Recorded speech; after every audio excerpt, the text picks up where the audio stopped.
My mother-in-law and my mother went to elementary, middle, and high school together. They knew each other, but they weren't close friends, so they rarely spoke to each other. That's what I heard. My now husband, Logan, proposed to me last year. But shortly after that, my father's company went bankrupt. My mother-in-law hated my mother, but she still reluctantly allowed the marriage because my father was the president of the company. So as soon as she found out that my father's company went bankrupt, she came to my workplace and called me out while I was at work to say, "Marriage with a family with no money is a shame. Break up with my son, quickly." As usual, she treated my family as if we were poor. "You don't know anything. You'll regret it," I thought it to myself. Let me tell you a story about whose life suddenly turned into a nightmare. I am Naomi, 28 years old. I work as a pharmacist at a dispensary near my parents' house. I spent 6 years at my university pharmacy school. I came back to my hometown to become a licensed pharmacist. My husband was one of my classmates in high school. After graduating from high school, like most of us do, we went our separate ways. When I came back to my hometown during my vacation, he had just returned from college as well, and we met again. We started dating.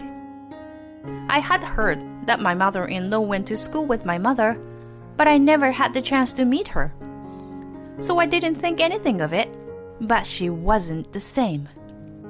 Few years after we started dating, he and I promised to spend the holidays together in our hometown. All of our good friends from high school were going to join us there. We decided to have a party for the first time in a long time. They were all curious and wanted to hear about me and Logan's relationship too. Logan offered to let us have a party at his parents' house. His parents' house was originally a landowner's house in this area, and it is what you might call a mansion. He used to say, "It's just a big house. It's too cold and I don't like it." But in reality, it was indeed a magnificent house. I was surprised at how spacious the entrance was. The entrance alone is bigger than my room. "Come on, everybody, get up here." When he saw that we had all been so overwhelmed by the size of the room, said so and welcomed us in. And to get to his room, we went down the hallway past several guest rooms, and then we went up the stairs to the second floor. He told me that he was allowed to use the whole second floor. His room was at the far end of the hallway. There was a sofa and a big TV. On the other side, there was a bed and a desk. It was much larger than what you would think of when you hear the word, his room. There is no comparison. Logan even ordered catering for us, and we all had a nice chat and enjoyed the party. After a while, I asked to use the bathroom. He followed me because it was downstairs. "Your house is gorgeous and huge. I could get lost." "Yeah, it's huge, but cold and uncomfortable to live in." "Wow, they look expensive too." I peeked into what looked like a big vase on a shelf by the hallway. Then all of a sudden, Don't touch them. Poor people like you shouldn't."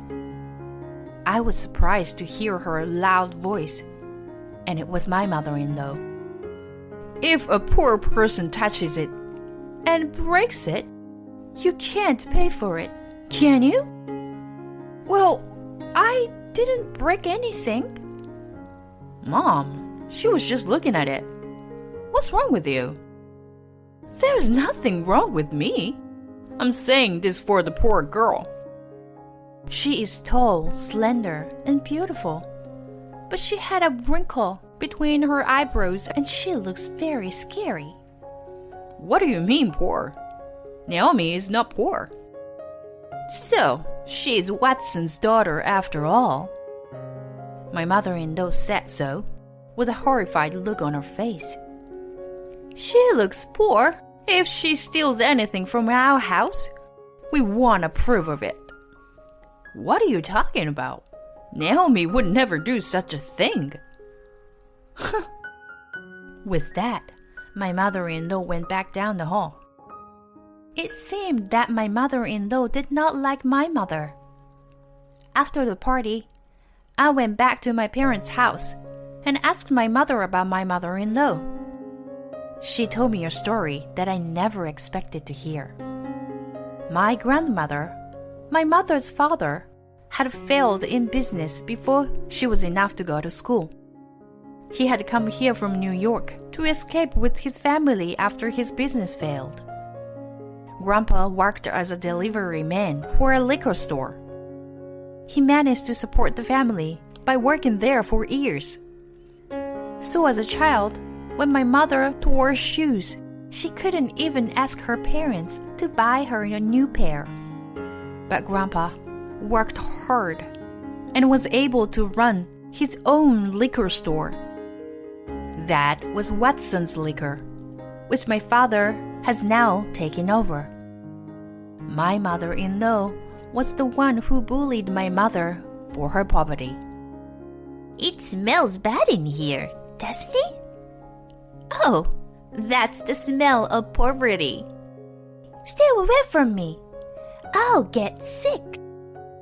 She used to say things like that to my mother. My mother-in-law was the daughter of a rich family. She was always surrounded by a lot of people, but they were just bribed by her money. My mother-in-law and her cronies always would pick on my mother, ignore her, and harass her. My mother-in-law had a crush on this boy who was in their class. She always gave him toys and sweets. One day, however, my mother-in-law was picking on my mother, as she always was. Where did you get that sweater? It's so tacky. Then the boy found out my mother-in-law teasing my mother. Hey, stop it. Don't you do such a thing. You're always picking on her and isolating her from the other guys. You were such a jerk. Everyone said so. No, I don't. Let's get out of here. Come on, follow me. Oh, okay. After that, she stopped being mean to my mother. My mother-in-law went to school with my mother all through elementary, middle, and high school. She never spoke to my mother. I see. It's a long-standing grudge from elementary school. After a while, Logan and I continued our relationship, and he proposed to me on my birthday last year. Every time I saw my mother-in-law, she kept calling me a poor girl or a thieving cat. I try not to pay much attention to it. After graduating from a university, he returned to his hometown and joined a major company. However, he had studied business management at a university and had always wanted to start his own business. While working for a company, he has been steadily building a network of his contacts for his future. Of course, I could think of no one else to marry but him. However, right after we registered our marriage, my father's company, Watson's Liquor, went bankrupt. My mother-in-law hated my mother, but she still reluctantly allowed the marriage because my father was the president of the company. So as soon as she found out that my father's company went bankrupt, she came to my workplace and called me out while I was at work to say, "Marriage with a family with no money is a sham. Break up with my son. Quickly." As usual, she treated my family as if we were poor. You don't know anything. You regret it, I thought to myself. The truth is, my father's company went bankrupt, but it was because my father wanted to start a new business that could make the local community more prosperous. The company was originally a grocery store that mainly sold alcoholic beverages. But he wanted to create a company that would focus more on local products and also spread them to other countries. So even though the company went bankrupt, it did not mean that things were not going well. It would have been difficult to have a proper meeting for the two families together, because my mother-in-law would have interfered at every turn. So we decided to skip the wedding ceremony and registered our marriage for the time being. My family liked Logan, and we often gathered to have dinner together. On my mother's birthday, I booked a best-known Italian restaurant in the area. This was actually a plan that Logan and I came up with together. My mother and his mother would never see each other. The plan was to coincidentally meet the two. Yes, Logan was going to bring his mother to this restaurant. My mother and I were seated by the window, which was the largest table in the restaurant. My father used to frequent this restaurant, and so did my mother and I, and the staff knows as well. Logan and my mother-in-law were seated next to us at the very back by the kitchen. They arrived just as we are finishing our appetizers. Naomi? Oh, hi, Mother. It's been a while. Oh, hi, Logan. Are you having dinner with your mother too? That's right. We heard this place is the best. My mother-in-law remained silent. But when they sat down, I've just remembered I have something to do. So just eat and get out of here.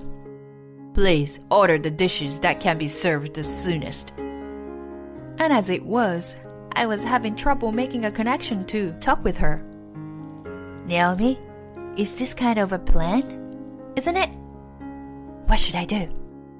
My mother asked me in a whisper.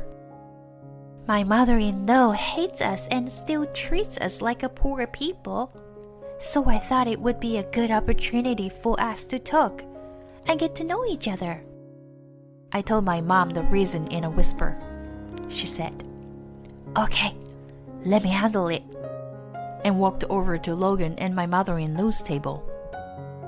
We certainly hadn't been close since we were kids, but our children trust each other very much, and they made a great couple. I don't think it's right for us, as mothers, to get in their way by dwelling on things that happened a long time ago.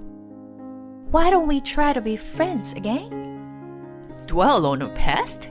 What are you talking about?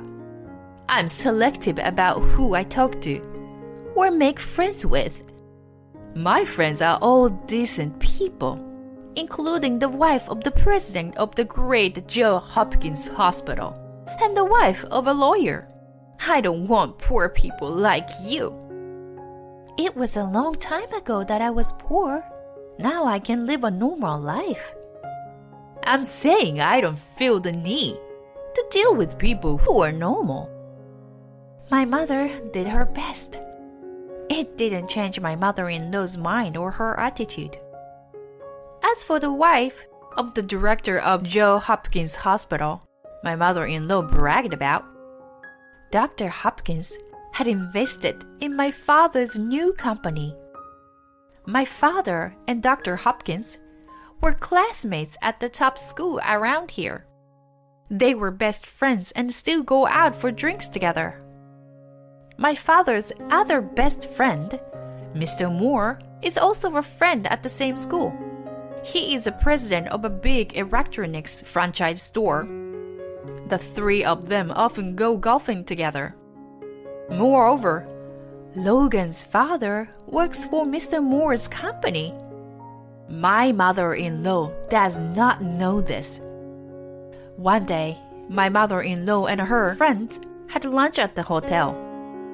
My mother joined them for the first time. Dr. Hopkins' wife introduced my mother to everyone. This is Mrs. Watson, the wife of my husband's best friend. I hope you all get along well with her. My mother told me later that my mother-in-law was very surprised. My mother told my father that my mother-in-law didn't think well of our marriage and was disturbing. He contacted his best friend, Dr. Hopkins, and asked his wife to cooperate with him. My mother-in-law, as expected, could not raise any objections right then and there. She was so proud of her friend, the wife of the president of the great Johns Hopkins Hospital. Of all people, to introduce a classmate whom she hated for a long time. My mother-in-law kept quiet that day. But there was no way she was just going to keep her mouth shut. She called each of the wives individually and gave them expensive gifts. She told them about my mother's past and made them hate her and exclude her from their circle of friends. And she gave the same expensive gifts to Mrs. Hopkins and said, I don't think it's good to get involved with such a poor person. I had no idea you were this vile. I heard that you gave everyone gifts and spoke ill of Mrs. Watson, that you were asking them to exclude her from the group. No, I was just trying to make sure you weren't fooled. I was just trying to let you know the truth. We can no longer treat you as our friend.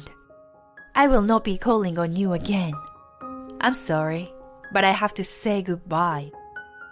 My mother-in-law lost a friend she was proud of.